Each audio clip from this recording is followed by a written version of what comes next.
एक लड़का करीब 19 साल का था। उसका नाम सौरभ था। बहुत ही ज्यादा चंचल, थोड़ा होशियार, पढ़ने लिखने में माहिर लड़का था। वह अपनी पढ़ाई गांव से दूर रहकर एक शहर में पढ़ाई करता था। सौरभ के कॉलेज में गर्मियों की छुट्टी तथा होली की त्योहार के कारण उनके कॉलेज में छुट्टी होने वाले थे। वह कोलकाता शहर से अपना घर झारखंड के रांची जिला में आने वाला था। सौरभ का घर रांची जिला में ही स्थित था। कॉलेज छुट्टी होते ही सभी लड़के अपने अपने घर की तरफ ट्रेन पकड़कर निकल चले थे। फिर उन्हीं में से सौरभ भी अपने घर की तरफ जाने के लिए टिकट काउंटर पर अपना टिकट कटाने के लिए गया था। जैसे ही टिकट काउंटर पर गया था, वहां बहुत ज्यादा भीड़ लगी हुई थी। लेकिन दूसरी तरफ टिकट काउंटर के दूसरी लाइन में लेडीज मतलब कि महिला लोगों की लाइन लगी हुई थी। ट्रेन बहुत जल्द ही आने वाली थी, जिसका हमसे सौरभ को भी जल्दी में टिकट कटाने की जरूरत थी है। वह जब टिकट काउंटर पर गया तो देखा कि बहुत ज्यादा भीड़ होने के कारण वह बहुत पीछे लाइन में लग गया था। सौरभ को लग रहा था कि अब टिकट मिलना मुश्किल ही नहीं नामुमकिन है, क्योंकि ट्रेन आने में मात्र 10 मिनट ही बाकी थे और करीब 100 लोगों की लंबी लाइन लगी हुई थी टिकट काउंटर में।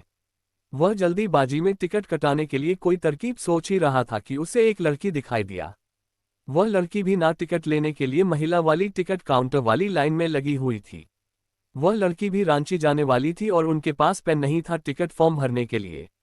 ऐसे में सौरभ के ऊपरी पॉकेट में कलम देखकर वह लड़की कहती है कि कृपया मुझे थोड़ा सा कलम दीजिएगा, मुझे भी फॉर्म भरना है टिकट खरीदने के लिए।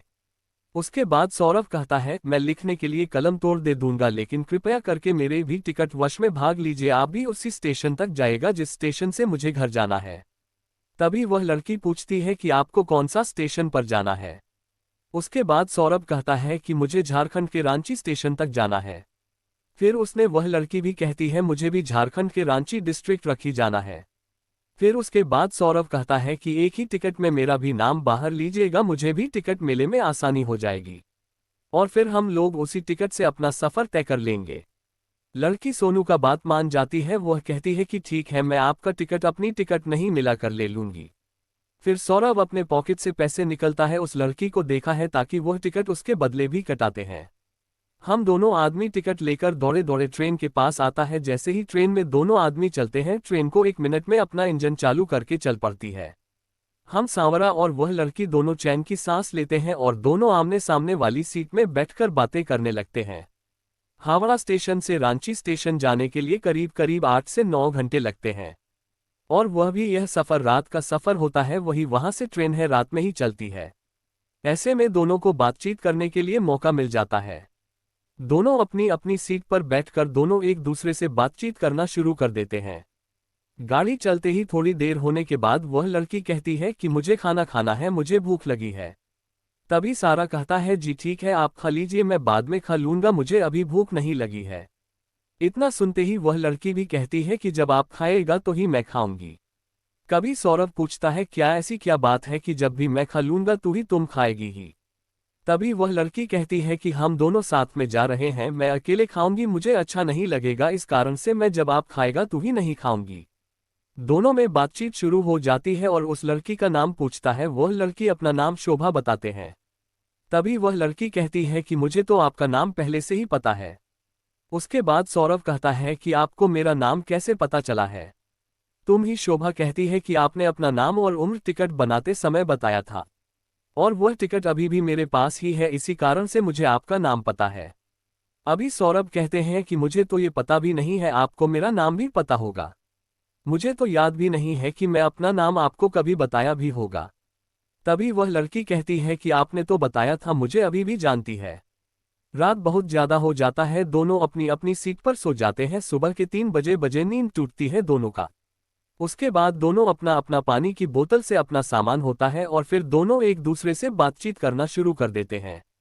ऐसी बात करते करते सुबह के 6 बजे बज जाते हैं। दोनों की ट्रेन अपना गंतव्य स्टेशन पर पहुंचने वाली होती है। दोनों सोचते हैं कि आप तो हमें एक दूसरे से अलग हो जाना है। सौरभ वह लड़की बहुत पसंद आती है, मतलब किसानों को शोभा बहुत पसंद आती है और शोभा को भी सौरभ बहुत पसंद आता है। लेकिन दोनों बिना कुछ बात किए एक दूसरे से जाने के लिए तैयार हो जाते हैं। जैसे ही ट्रेन रुकने वाली होती है, वैसे ही लड़की मतलब कि शोभा और सौरभ दोनों अपना अपना भगत का सामान उठाते हैं, अपने घर की तरफ चल देते हैं।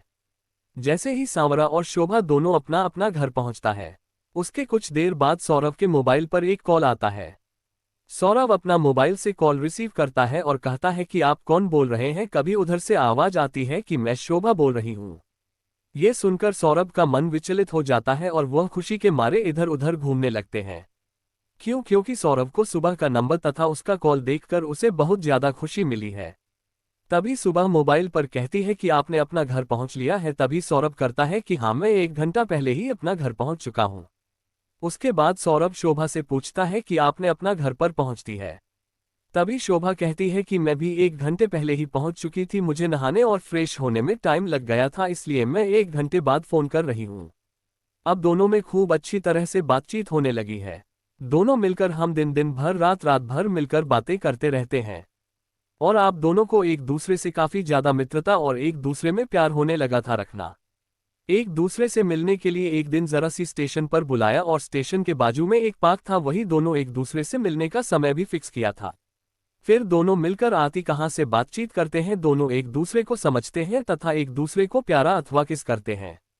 उसके बाद दोनों अपनी शादी के लिए अपने अपने घर वाले को कहते हैं। घर वाले दोनों के घर वाले से बातचीत करते हैं और शादी के लिए राजी हो जाते हैं। ये सुनकर सोने का मन में खुशी का ठिकाना नहीं रहता है और अपनी शादी के बारे में सुनते ही दोनों को खूब जमकर बातें करने लगते हैं। उसके कुछ ही देर बाद दोनों की शादी हो जाती है और फिर दोनों एक दूसरे के साथ उसी तरह सेवा से एक परिवार के साथ रहने लगते हैं। दोनों का रिश्ता एक बहुत ही ज्यादा बेहतरीन और बेहतर ढंग से निभाया जा रहा था, क्योंकि दोनों एक दूसरे से बेहद ही ज्यादा प्यार करते थे।